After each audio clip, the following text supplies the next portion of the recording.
En el corazón oscuro de Sydney, en un laberinto de neón y vicio llamado King's Cross, reinaba una figura que nadie podía tocar. Su nombre, John Ibrahim. La policía lo llamó el alma de la industria de la droga. Los medios, el rey del barrio rojo. Pero su verdadera leyenda se forjó con otro apodo, Teflon John.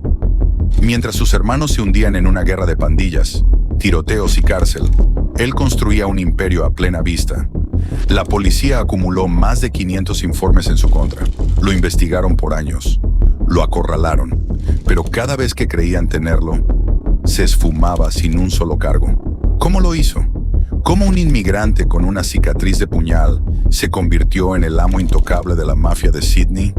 Esta es la historia de cómo el criminal más astuto de Australia venció al sistema y reescribió su propia leyenda. La historia de John Ibrahim no comienza bajo las luces de neón, sino bajo el fuego de la guerra civil. Nació en 1970 en Trípoli, Líbano. Siendo un niño, su madre huyó con él y sus hermanos a Australia, dejando atrás a su padre y una vida destrozada. Aterrizaron en los suburbios del oeste de Sydney, un mundo duro para una familia de inmigrantes con poco dinero y muchas dificultades. Creció marcado por la pobreza y el racismo, sintiéndose siempre un extraño. Él y su hermano mayor, Sam, hacían trabajos esporádicos para ayudar en casa. Su primer dinero lo ganaron peleando. A los 16 años, la violencia dejó de ser un juego. Una noche, John presenció cómo dos hombres atacaban al hermano de un conocido mafioso local, Bill Bayer. Sin dudarlo, se metió en la pelea. La decisión casi le cuesta la vida. Recibió una puñalada brutal en el torso. El cuchillo le destrozó los pulmones, el hígado y los intestinos. Pasó 3 semanas en coma y 6 meses recuperándose en el hospital. Cuando salió, llevaba una enorme cicatriz en el cuerpo. Pero esa cicatriz era más que una herida, era una medalla. En el mundo al que acababa de entrar, intervenir en una pelea por un hombre conectado al crimen organizado era una declaración. No era una marca de debilidad, sino una prueba de valor. Fue su bautismo de sangre, una iniciación involuntaria y violenta en el inframundo de Sydney. King's Cross era un imán para jóvenes como John. Siguió los pasos de su hermano mayor, Sam, que ya trabajaba como portero de discoteca, el músculo y la fuerza bruta de la familia.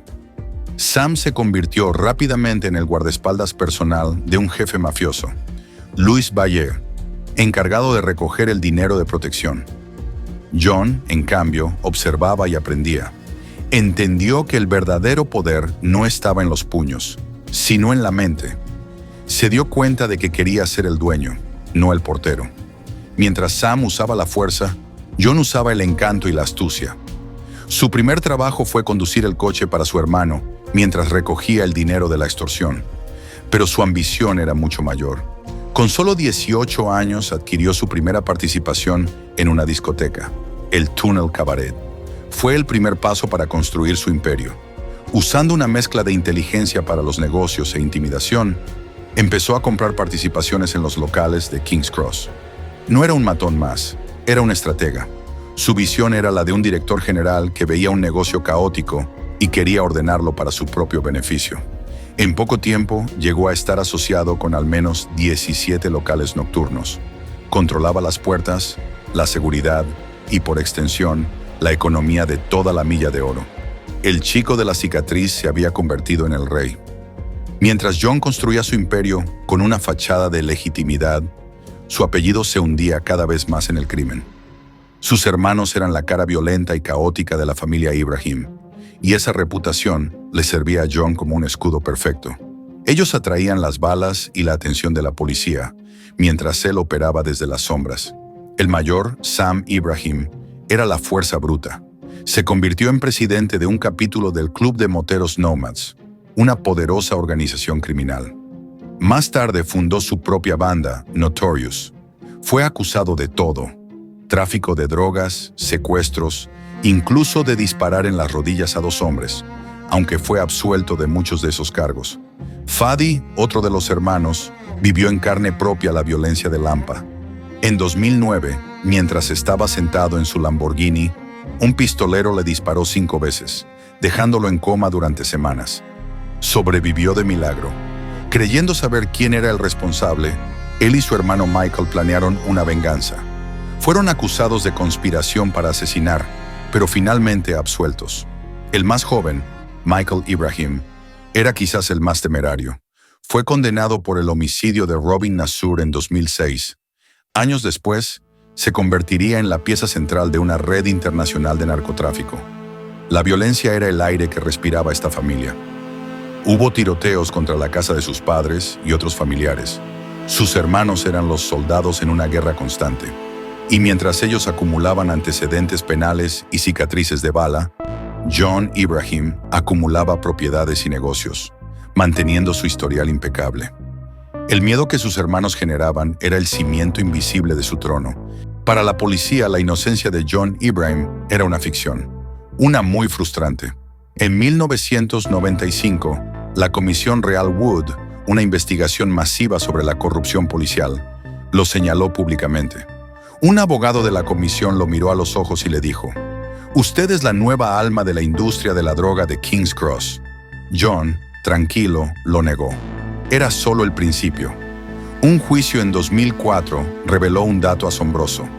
John Ibrahim era el objetivo de 546 informes de inteligencia policial que lo vinculaban con drogas, crimen organizado y bandas de moteros.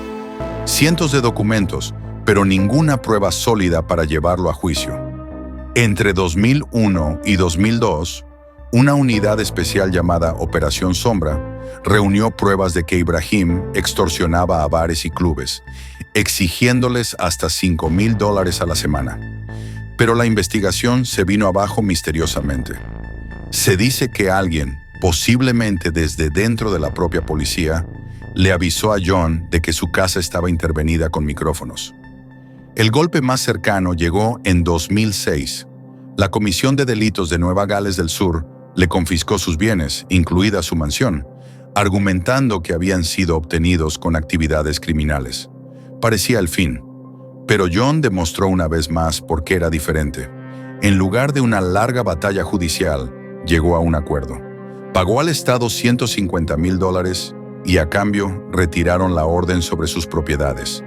Crucialmente, el acuerdo se hizo sin admitir ninguna culpabilidad. No fue a la cárcel, no fue condenado. Simplemente pagó una factura, como si fuera un impuesto, y el problema desapareció. No era suerte, era una estrategia. John no solo se defendía de la ley, sabía cómo usar sus grietas a su favor. Durante años, la familia Ibrahim pareció invencible, pero en 2017, las autoridades lanzaron un ataque definitivo. Se llamó Operación Beida, una investigación internacional masiva que involucró a policías de Australia, Dubái y los Países Bajos. El objetivo era desmantelar 2 enormes redes de contrabando de drogas y tabaco vinculadas a los Ibrahim. El 8 de agosto de 2017, la policía ejecutó 30 redadas simultáneas. En Dubái, arrestaron a los hermanos Michael y Fadi Ibrahim. En Sydney, cayó el hijo de John, Daniel. En total, más de 17 personas fueron detenidas. La operación fue un éxito rotundo. Se incautaron más de 1,8 toneladas de MDMA, 136 kilos de cocaína y 15 kilos de metanfetamina. También se confiscaron más de $5,455,000 en efectivo.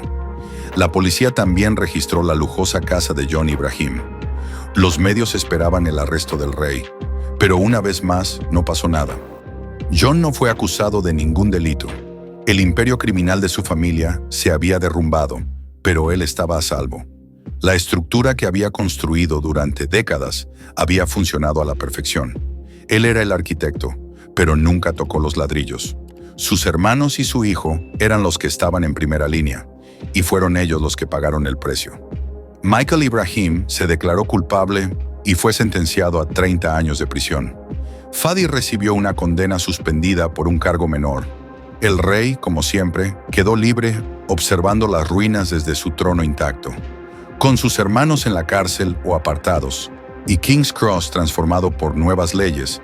El reinado de John Ibrahim parecía haber terminado, pero entonces hizo su jugada más audaz.